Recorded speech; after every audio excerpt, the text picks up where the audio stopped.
karena rupanya masih jam 6 kurang 15 menit ya. Dan puji Tuhan kita sekarang berkumpul untuk mengingat seorang pria pernah mati 2000 tahun yang lalu. Tetapi dia tidak sekedar mati saja, tetapi dia satu-satunya orang yang mati, tetapi tidak sekedar mati, dia juga bangkit. Amin. Kalau dia cuma mati saja, bahasa Inggrisnya akeh tunggali. Tetapi karena dia tidak hanya mati, tetapi dia bangkit, karena itu kita merayakannya. Dan hari ini temanya adalah kematian Kristus membaptis kita. Terima kasih untuk adik-adik Genji yang sudah menampilkan drama yang sungguh menyentuh, dan juga teman-teman PAW yang sudah memimpin kita di dalam pujian. Dan karena itu kita mau masuk di dalam pembahasan firman Tuhan yang saya ambil dari Roma pasal 6 ayat 1 sampai dengan ayat yang ke-14. Cukup panjang. Roma 6 ayat 1 sampai dengan ayat yang ke-14. Karena 14 ayat cukup panjang, kita akan baca bergantian. Saya baca ayat yang pertama, Bapak Ibu sekalian ayat yang kedua, begitu seterusnya. Roma 6 ayat 1 sampai dengan 14 dengan judul perikop mati dan bangkit dengan Kristus. Demikian firman Tuhan. Jika demikian, apakah yang hendak kita katakan? Bolehkah kita bertekun dalam dosa supaya semakin bertambah kasih karunia itu? Sekali-kali ada, bukankah kita telah mati bagi dosa? Bagaimanakah kita masih dalam hidup di dalamnya? Atau tidak tahukah kamu bahwa kita semua yang telah dibaptis dalam Kristus telah dibaptis dalam kematiannya? Dengan demikian kita telah dikuburkan bersama-sama dengan Dia oleh baptisan dalam kematian, supaya sama-sama Kristus telah dibangkitkan dari antara orang mati oleh kemuliaan Bapa. Demikian juga kita akan hidup dalam hidupnya. Sebab jika kita telah menjadi satu dengan apa yang sama dengan kematiannya, kita juga akan menjadi satu dengan apa yang sama dengan kebangkitannya. Karena kita tahu bahwa manusia sama saya dosa kita dihapuskannya, agar jangan kita mengembangkan diri lagi. Sebab siapa yang telah mati, ia telah bebas dari dosa. Jadi jika kita telah mati dengan Kristus, kita percaya bahwa kita akan dihidupkan dengannya. Karena kita tahu bahwa Kristus sesudah ia bangkit dari antara orang mati, tidak mati lagi, mau tidak berkuasa lagi atas dia. Sebab kematiannya adalah kematian pada dosa, satu kali dan untuk selama-lamanya. Dan kehidupannya adalah kehidupan dari Allah. Demikianlah hendaknya kamu memandangnya, bahwa kamu telah mati bagi dosa, tetapi kamu hidup bagi Allah dalam Kristus Yesus. Sebab itu hendaklah dosa jangan berkuasa lagi di dalam tubuhmu yang lemah, supaya kamu jangan lagi menuruti keinginannya. Dan janganlah kamu menyerahkan anggota-anggota tubuhmu kepada dosa untuk dipakai sebagai senjata kelaliman, tetapi serahkanlah dirimu kepada Allah sebagai orang-orang yang dahulu mati, tetapi yang sekarang hidup. Dan serahkanlah anggota-anggota tubuhmu kepada Allah untuk menjadi senjata-senjata kebenaran. Sebab kamu tidak akan dikuasai lagi oleh dosa, karena kamu tidak berada di bawah hukum Taurat, tetapi di bawah kasih karunia. Amin. Ya, Bapak Ibu, kitab Roma pasal yang ke-6 terutama ini background ceritanya apa, gitu ya. Jadi jemaat di Roma ini dikasih surat oleh Paulus karena terjadi masalah di Roma. Masalahnya apa? Masalahnya ketika mereka mengerti tentang ajaran Kristen, ajaran Kristus, bahwa Kristus itu mati di kayu salib untuk menebus dosa kita semua, dosa yang lalu, dosa sekarang, bahkan dosa yang akan datang. Semuanya ditebus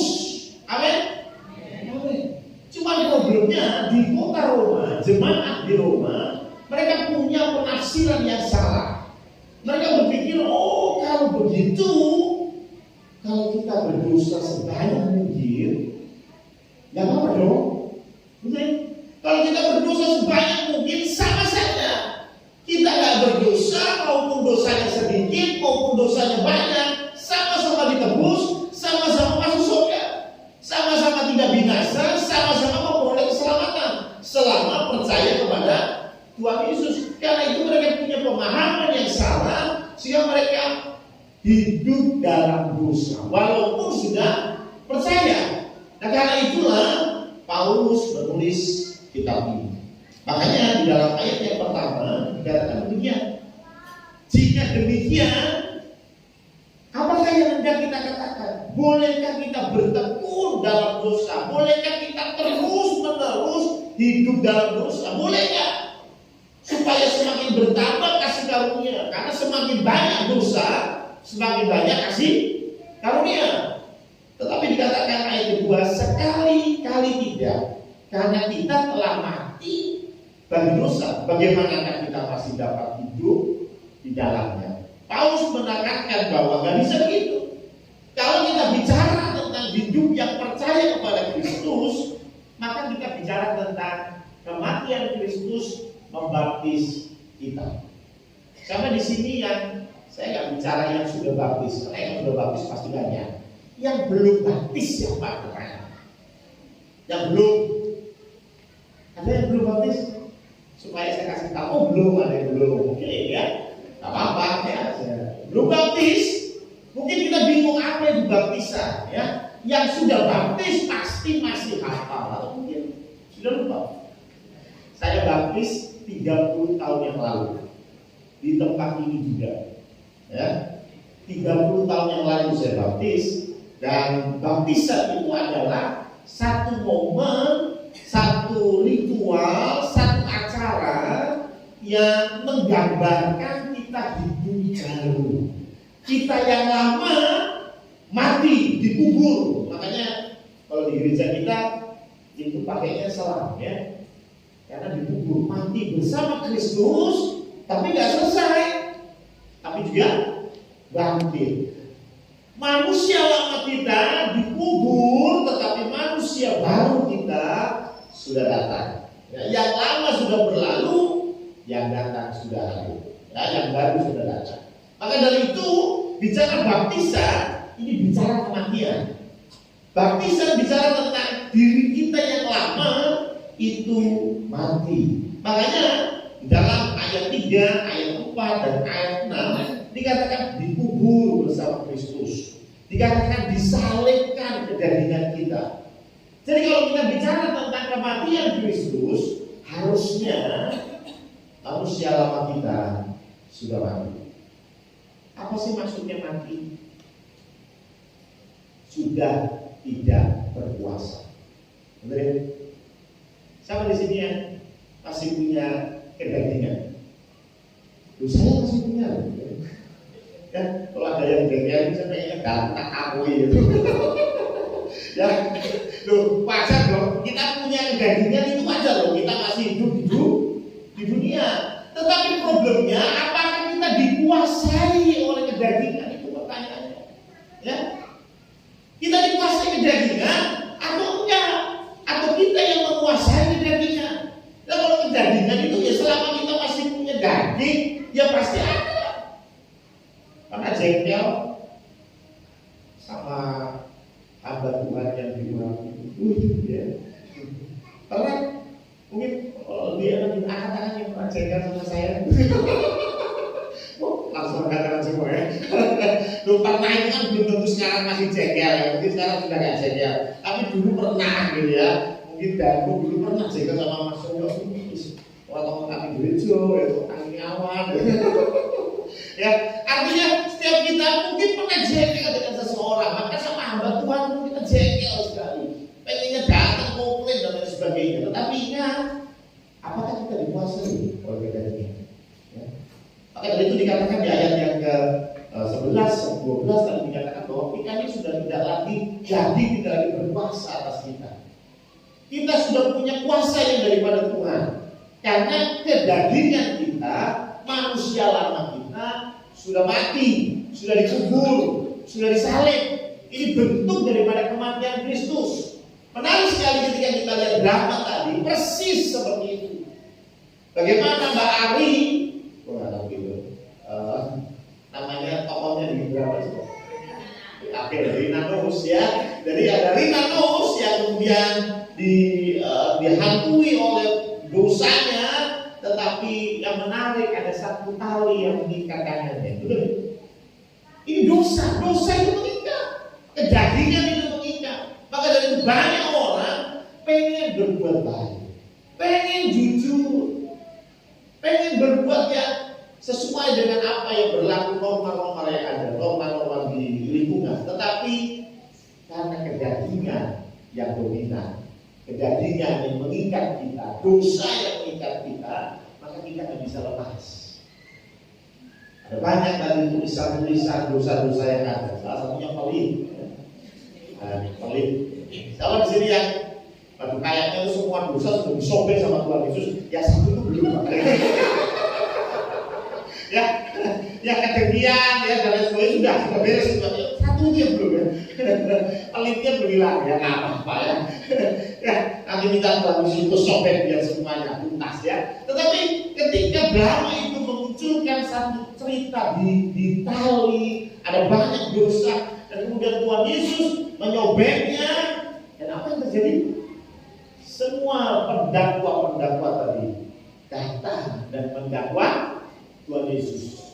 Mereka tinggalkan si Rina dan mereka beralih kepada Yesus Kristus, karena dosa Rina ditanggung oleh Yesus Kristus, dosa saya ditanggung oleh Yesus Kristus. Tetapi bolehkah si Rina hidup terus di dalam dosa? Itu namanya merendahkan kasih karunia, meremehkan cinta Tuhan. Saya kasih contoh sederhana. Siapa di sini yang punya utang? Aku dong. Saya kira cuma saya keluar di dalam tangga. Oh, kalian berbahagia sekali. Nah, misalnya Anda punya hutang, ya, dan hutangnya terus nggak bisa Anda bayar. Ada hutang itu betul-betul untuk kebutuhan sehari-hari, untuk beli beras, nggak ada hutang lagi, dan hutangnya bertumpuk-tumpuk, berbunga, paling dapat pinjol. Aduh, habis sudah. Kalau tiba-tiba Mas Purwoko datang, Iren, hutangku banyak. Mas Purwoko, semua total 1,325 miliar. Bagaimana? Yang mungkin buat make up ya, skincare ya. Ini dosa betulan ya, kan ini gambaran dosa ya. Hutang ini gambaran dosa. Bagaimana dosa itu mengikat kita. Kemudian Mas Purwoko bilang, oke, saya akan bayar semua hutang. Beresin semuanya. Terus bagaimana saya membalas kebaikan Mas Purwoko? Tidak perlu. Sudah selesai. Setelah selesai hutangnya, Iren itu enak sekali. Saya hutang sampai 1, masih itu ada di berapa?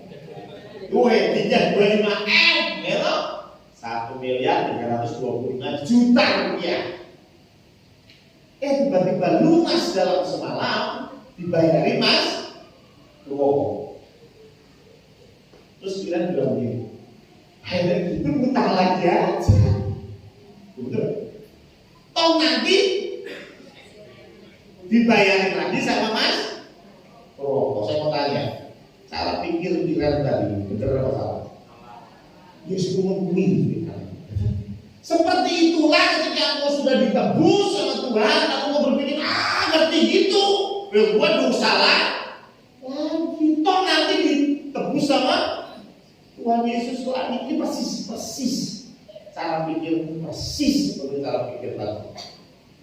Kalau Anda jadi Mas Purwoko ya, kira-kira terus Iren sudah utang lagi sampai 2 miliar atau banyak gitu. Karena dia ngerti yang 1,3 itu dilunasi gitu. Itu sampai 2 miliar. Terus datang lagi Mas Purwoko nangis gitu ya. Mungkin yang keluar bukan Pastor Wong, yang keluar Mbak Tati gitu. Ya, yang keluar Mbak Tati, ngapain lu kesini ya? Wah dia tuh, betul gak? Betul gak Pastor Wong? Betul ya? Bukan berarti Pastor Wong tidak mengasihi, bukan. Dia mengasihi. Contohnya apa? Buktinya apa? Dia sudah lunasin 1,325 M. Beres.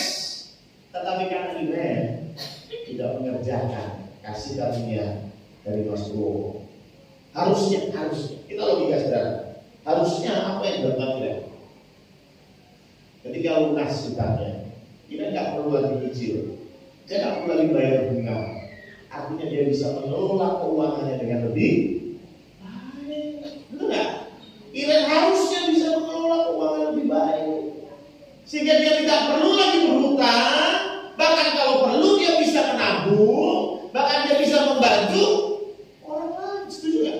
Kalau kira-kira 10 tahun kemudian Iren karena dia berubah cara pikirnya, dia mulai hemat, dia mau menabung, mau membantu orang, dan 10 tahun kemudian Asmoro mendengar kabar ini.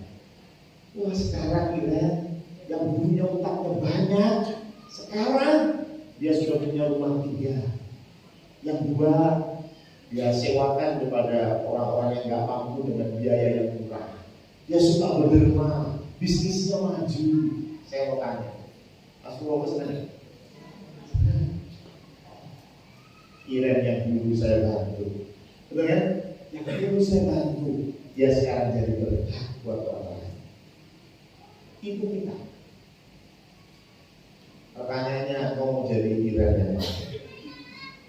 Kamu jadi Iren yang pertama, yang menganggap kasih karunia Tuhan itu sesuatu yang murah, atau mau mendalami keselamatanmu dengan takut dan dendam.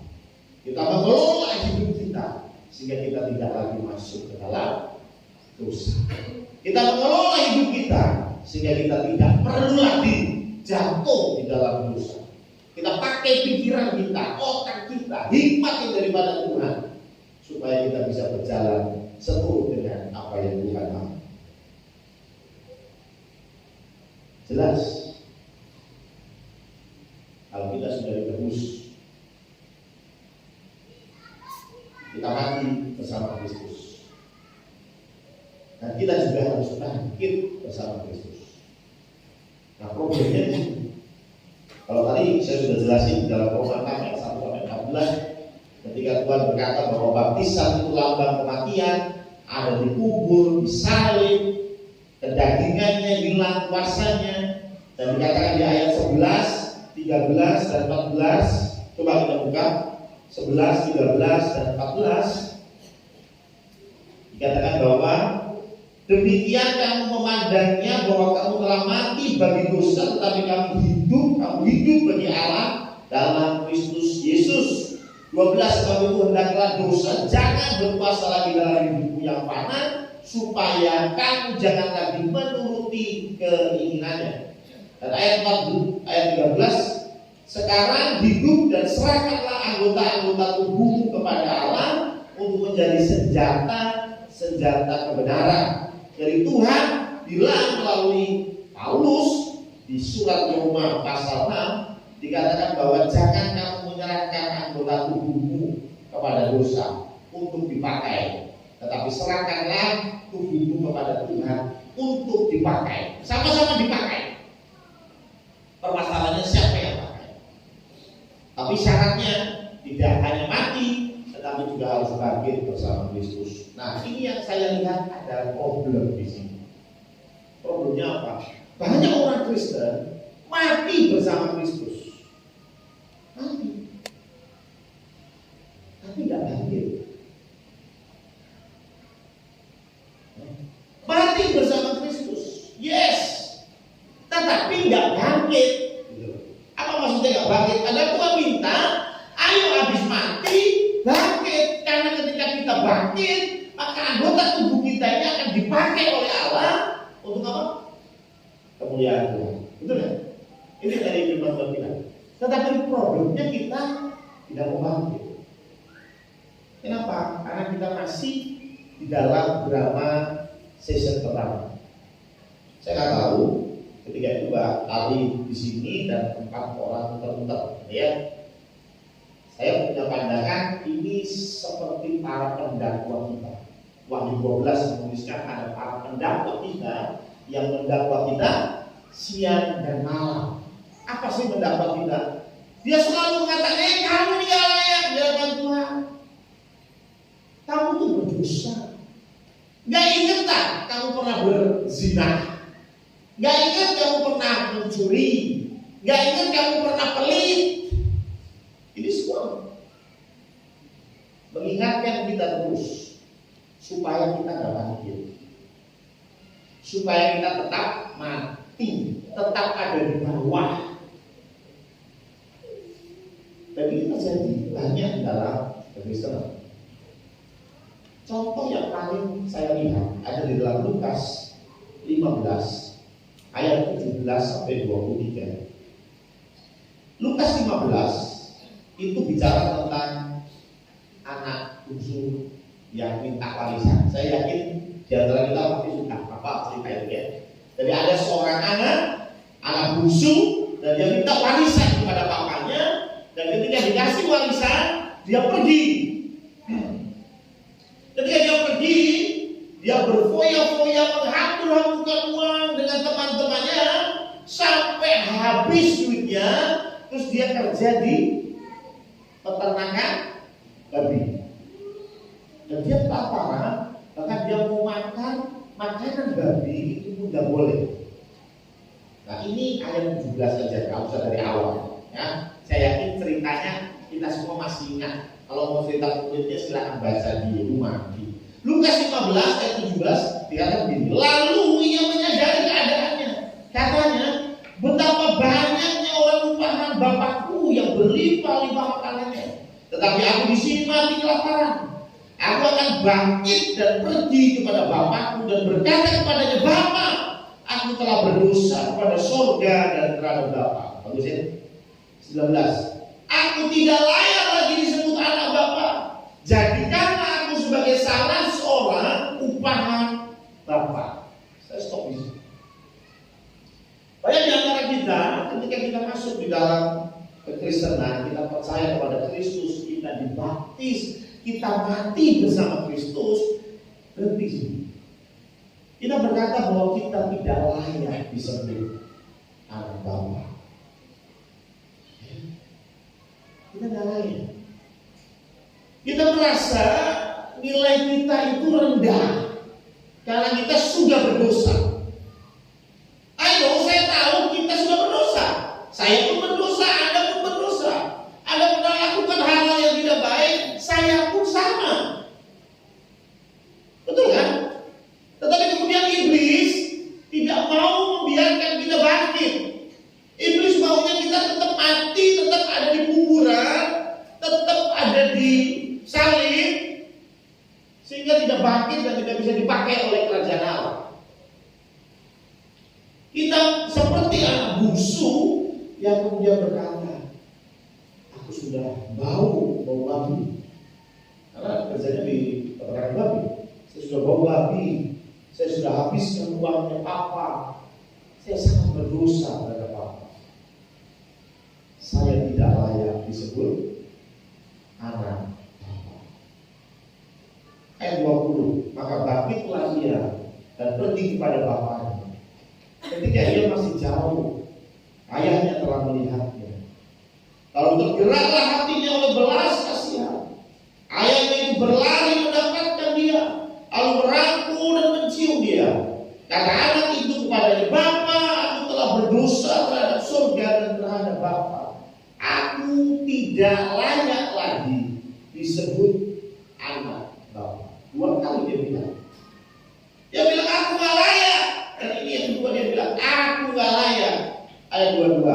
Tetapi ayahnya itu berkata kepada hamba-hambanya, lekaslah bawa kemari jubah yang terbaik, pakaikanlah itu kepadanya, dan kenakanlah cincin pada jarinya dan sepatu pada kakinya. Dan ambillah anak lembu tambun itu, sembelihlah dia, dan marilah kita makan dan bersukacita. Apa yang dilakukan oleh bapaknya? Dia mau mengembalikan identitas saya. Banyak orang Kristen, banyak orang bahkan di luar sana, mereka menilai diri mereka rendah. Mereka menilai diri mereka rendah. Mereka menilai mereka galau. Mereka minder. Mereka nggak punya daya juang. Ketika ada satu masalah, ada satu problem, aku ya sudah lakukan. Ya memang saya jadi orang berdosa, mungkin ya saya ditakdirkan seperti ini. Dosaku sudah ditebus. Gak usah mungkin dosa lagi dong. Dosaku sudah ditebus, sudah dalam kematian Kristus, dan kematian itu membaptis kita. Kita ikut mati di dalamnya. Habis dosa kita. Tapi seringkali ketika kita kena masalah, entah masalah apapun, masalah keluarga, masalah percintaan, masalah bisnis. Ketika kita masalah bisnis, tiba-tiba rugi banyak, kemudian ada suara bilang, gara-gara kamu dulu berdosa sih. Dosa kita sudah ditebus belum? Sudah kan? Saya di sini yang pernah, ini ada kesaksian. Ada satu orang yang dia punya kekasih. Dan rupanya kekasihnya ini baik banget. Kekasihnya ini baik banget. Tapi rupanya dia nggak merespon dengan baik. Dan karena itu kekasihnya akhirnya berdiam. Dan dia akhirnya dapat kekasih baru yang benar-benar brengsek.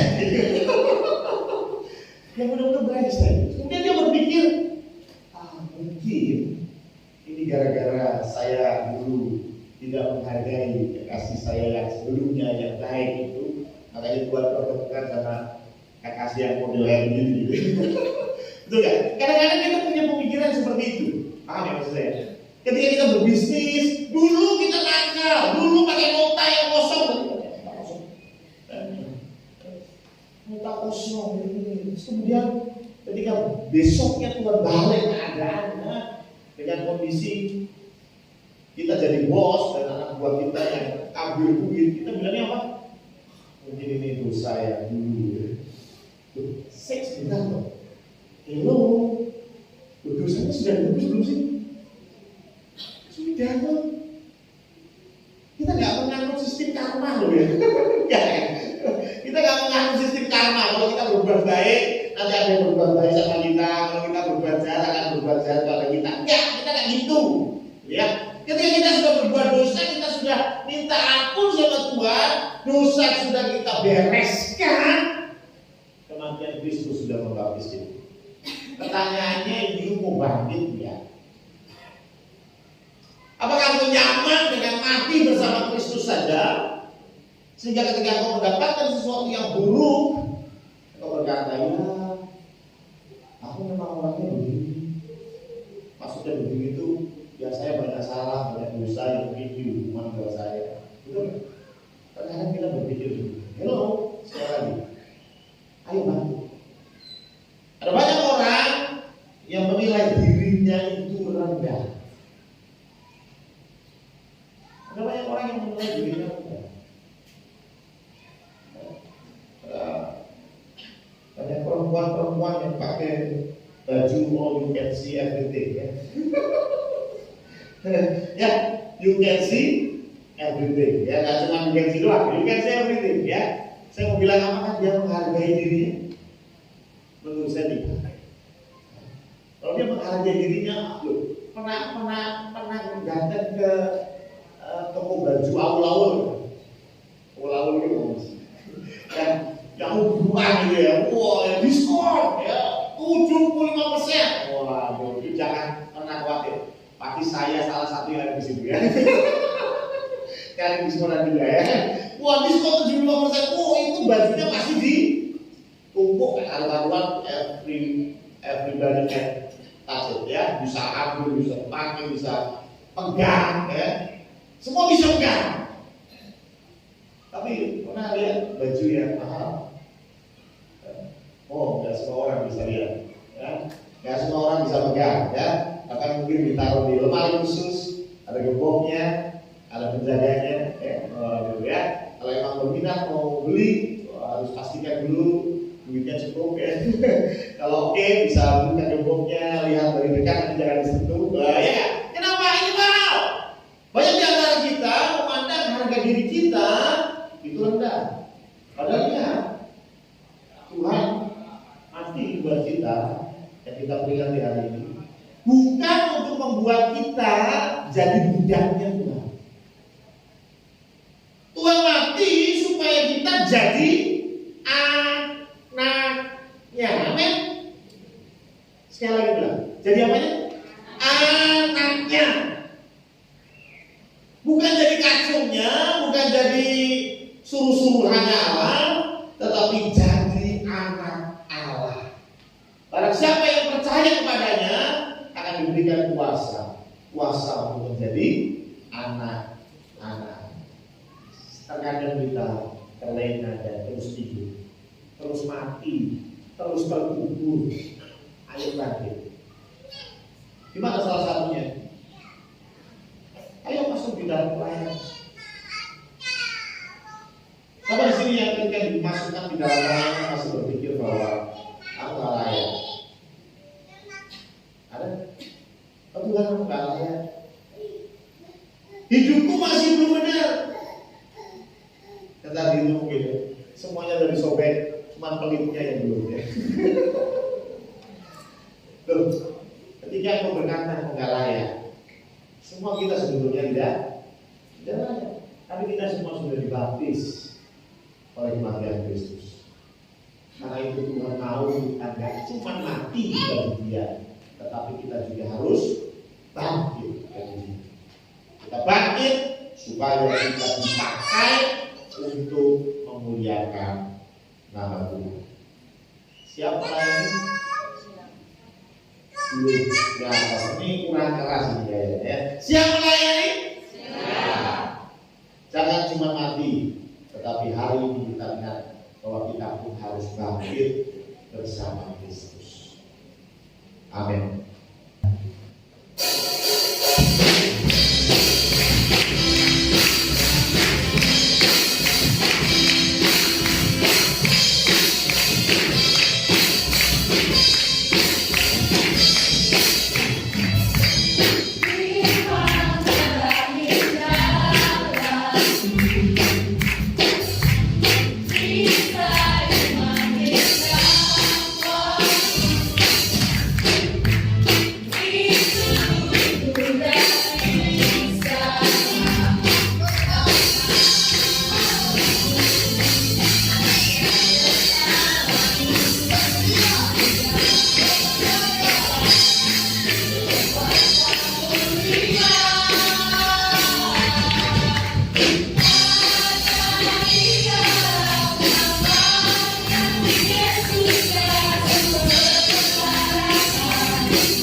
silakan Bapak Ibu kembali.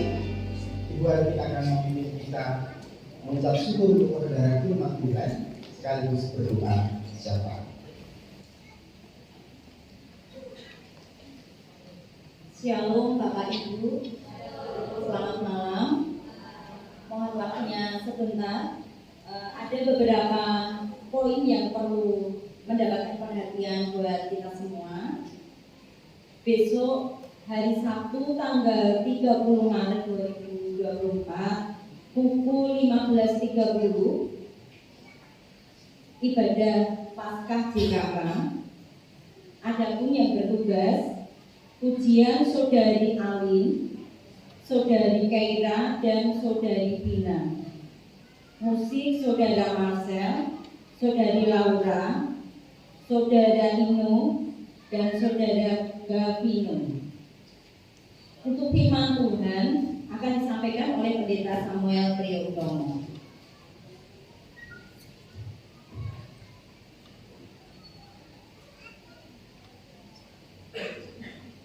Untuk hari Minggu tanggal 31 Maret 2024 pukul 6:30 pagi,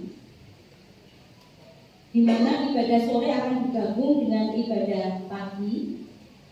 Kita akan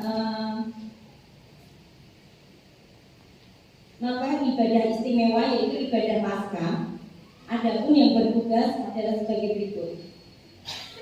Untuk asal Bapak Ibu Yakub Supadja, Majelis Pendamping Panitia, pujian oleh Diakon Suharti, Ibu PB Kristiana, dan Saudari Ahina. Untuk LCD Saudara Kavi, firman Tuhan akan dibawakan oleh Pendeta Samuel, doa syafaat oleh Pengatua Sumarno, pengumuman oleh Bapak Kokoko, musik Bapak Eko, Saudara Marcel, Saudara Ino, dan Saudara Vicky. Untuk perjamuan suci oleh Pengatua Sumarno, Diakon Kokoko, dan Diakon Dani. Panitia mengucapkan terima kasih kepada Bapak Ibu yang sudah memberikan persembahan berupa keuangan, berupa telur, dan barang lainnya. Panitia masih memberikan kesempatan bagi jemaat yang mempunyai kerinduan untuk memberikan persembahan dapat memasukkan dalam amplop JA50 dan bisa dimasukkan dalam kotak persembahan yang ada di bawah mimbar. Atau bisa langsung menghubungi Ibu Brenda selaku bendahara. Demikian warta yang bisa kami sampaikan. Tuhan Yesus memberkati. Ya, kita sudah di ujung ibadah Jumat Agung pada sore hari ini. Mengingatkan untuk Bapak Ibu yang memberikan persembahan bisa nanti dilakukan setelah doa berkat untuk maju ke depan dan langsung memasukkannya ke kotak persembahan. Mari kita tutup ibadah ini dalam doa. Sebelum saya minta untuk kami berdiri, apakah ada yang baru pertama kali hadir pada sore hari ini? Oh, iya ya. Puji Tuhan, semua jemaat yang setia. Mari kita bagi berdiri, kita akan tutup di dalam doa.